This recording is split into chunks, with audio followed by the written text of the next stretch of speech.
Hanya setan yang panas sama baliho ucapan terima kasih rakyat kepada Jokowi, ditulis oleh Manuel dari laman siwar.com.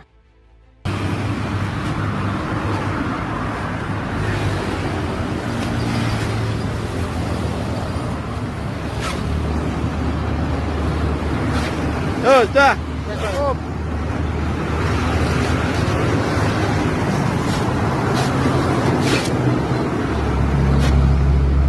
Ya, yuk. Habis.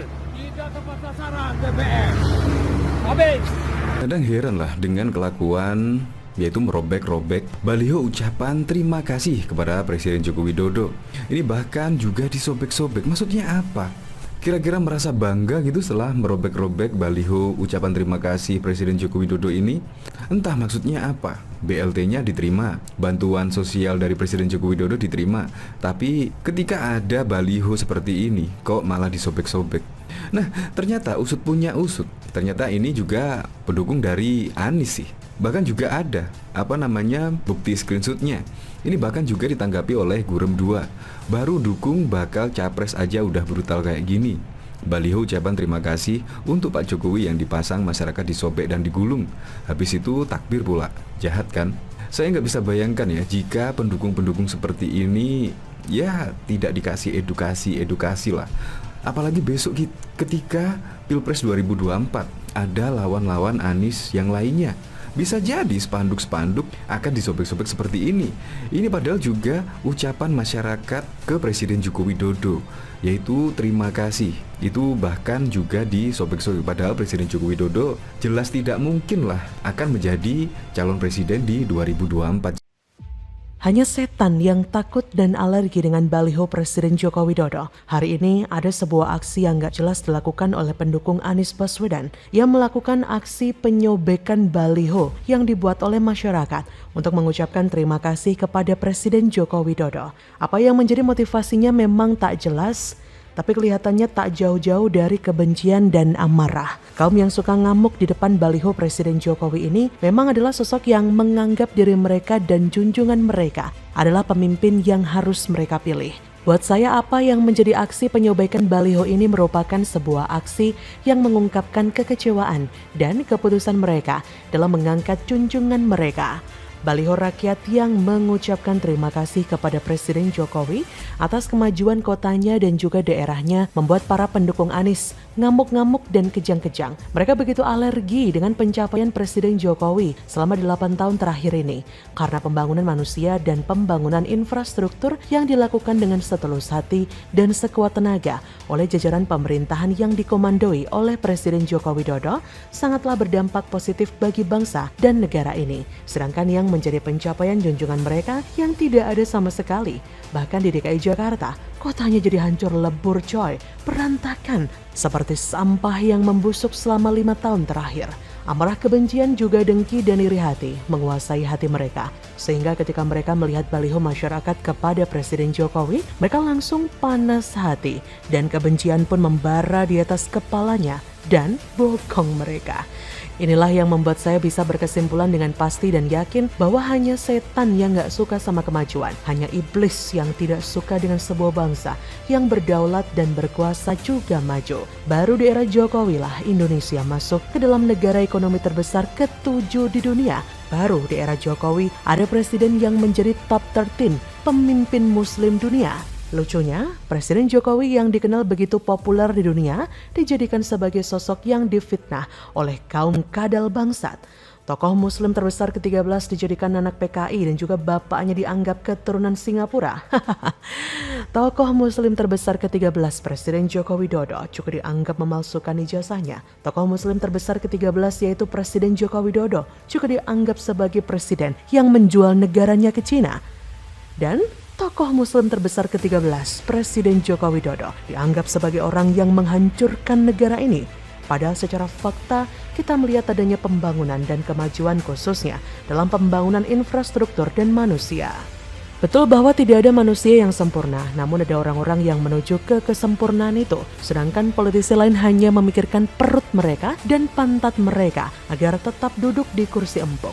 Saya berharap dengan artikel ini kita bisa sama-sama melihat bahwa penyobaikan baliho Presiden Jokowi merupakan ekspresi kekecewaan atas tenggelamnya Anies Baswedan dan juga turunnya elektabilitas Partai Nasdem.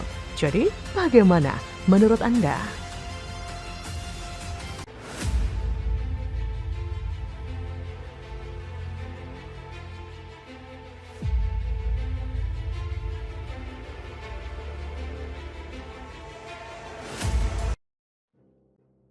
Detik-detik Mbah Kakung asal Blora doakan Ganjar jadi presiden bikin haru. Nggak nyangka Ganjar malah lakukan hal ini. By the way, selamat ulang tahun Pak Tugiman.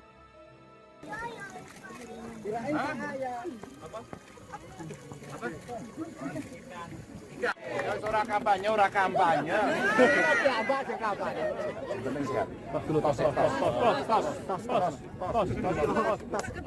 Nah, sik, ngirim to. Niku untune nang pundi? Bilang. Makasih ya. Kami atas nama keluarga besar Mabes Polri Indonesia mengucapkan selamat ulang tahun, Happy Milad, Sana Helwa, Sugeng Abaraya Paso untuk Bapak Ganjar Pranowo yang ke-54. Berkah dan kabul hajatnya untuk 2024 jadi Presiden Indonesia. Amin, Allahumma amin. Kehadiran Gubernur Jawa Tengah Jateng Ganjar Pranowo saat melakukan kunjungan kerja ke Kabupaten Blora menyedot antusiasme masyarakat. Banyak warga Blora yang ingin ketemu atau bertegur sapa dengan orang nomor 1 di Jawa Tengah tersebut. Dalam momen ulang tahun Ganjar Pranowo ini, banyak dari warga yang mengeluh-elukan politikus PDIP itu untuk mencalonkan diri sebagai presiden mendatang. Bahkan, ada seorang kakek yang mendoakan Ganjar menjadi presiden. Kata seorang kakek, usai berinteraksi dengan Ganjar pada Rabu 26 Oktober, tadi bilang ke Pak Ganjar jadi presiden, saya yakin Pak Ganjar jadi presiden, mudah-mudahan bisa. Namun ternyata menanggapi doa tersebut, Ganjar malah mengingatkan agar warga tidak kampanye. Masyarakat yang menyaksikan momen itu pun ikut tertawa. Ganjar malah mendoakan sang kakek agar selalu sehat. Kata Ganjar, ora kampanye.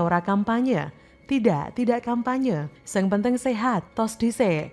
Yang penting sehat, tos dulu, kata Ganjar. Memang ya, setelah disangsi teguran lisan dari DPP PDIP, Ganjar memilih bungkam soal isu capres-capresan. Dia bahkan enggan berkomentar saat dimintai tanggapannya terkait hasil survei Litbang Kompas yang menempatkannya sebagai capres dengan elektabilitas paling tinggi. Namun bukan Ganjar namanya jika tidak memiliki pengikut setia. Bahkan dalam menyambut hari ulang tahun Ganjar, sahabat Ganjar Pranowo menggelar istighosah dan selawat akbar bersama yang berlangsung di lapangan Pandawa, Kabupaten Banjarnegara, 27 Oktober. Dihadiri oleh jamaah yang terdiri dari masyarakat setempat dan para santri. Lantunan selawat Nabi Muhammad SAW terdengar syahdu dan doa juga dipanjatkan untuk kesehatan serta harapan besar sahabat Ganjar untuk memajukan Ganjar sebagai presiden pada 2024 mendatang.